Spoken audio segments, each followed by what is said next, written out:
ఇసుక అక్రమ రవాణాతో మంజీరా మౌన రోదనకు గురవుతోంది.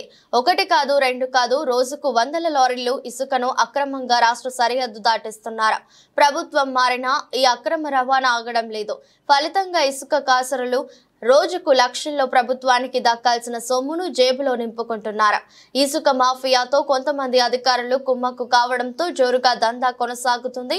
గతంలో అధికార బీఆర్ఎస్ నాయకుల అండతో యథేచ్ఛగా ఈ దందా సాగింది. కానీ ఇటీవల అసెంబ్లీ ఎన్నికల్లో అధికార పార్టీ ఓటమి పాలైంది. కానీ ఇసుక మాఫియాలో తమకున్న పట్టుతో ఇంకా దందా కొనసాగిస్తున్నారు. జిల్లాలో రాష్ట్ర ఖనిజాభివృద్ధి సంస్థ ఇసుక తవ్వకాలకు ఎలాంటి అనుమతులు ఇవ్వలేదు. జిల్లాలో గోదావరి, మంజీరా నదుల పరివాహక ప్రాంతం ఉంది. గత ప్రభుత్వ హయాంలో మంజీరా పరివాహక ప్రాంతంలో మాత్రమే ఇసుక తవ్వకానికి మినరల్ డెవలప్మెంట్ కార్పొరేషన్ అనుమతులు ఇచ్చింది.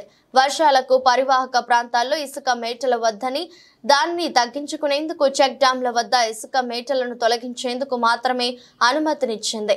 ప్రభుత్వం ఏర్పడిన తరువాత ఇసుక రీచ్లకు తవ్వకాలకు అనుమతులు ఇవ్వలేదు. నిజామాబాద్ జిల్లాలో మంజీరా పరివాహక ప్రాంతంలో ఇసుక తవ్వకాలు జోరందుకున్నాయి. ప్రధానంగా రాత్రనక పగలనక ఇసుకను తోడేస్తున్నారు. ప్రభుత్వం చొరవ తీసుకుని అక్రమం కోరుతున్నారు.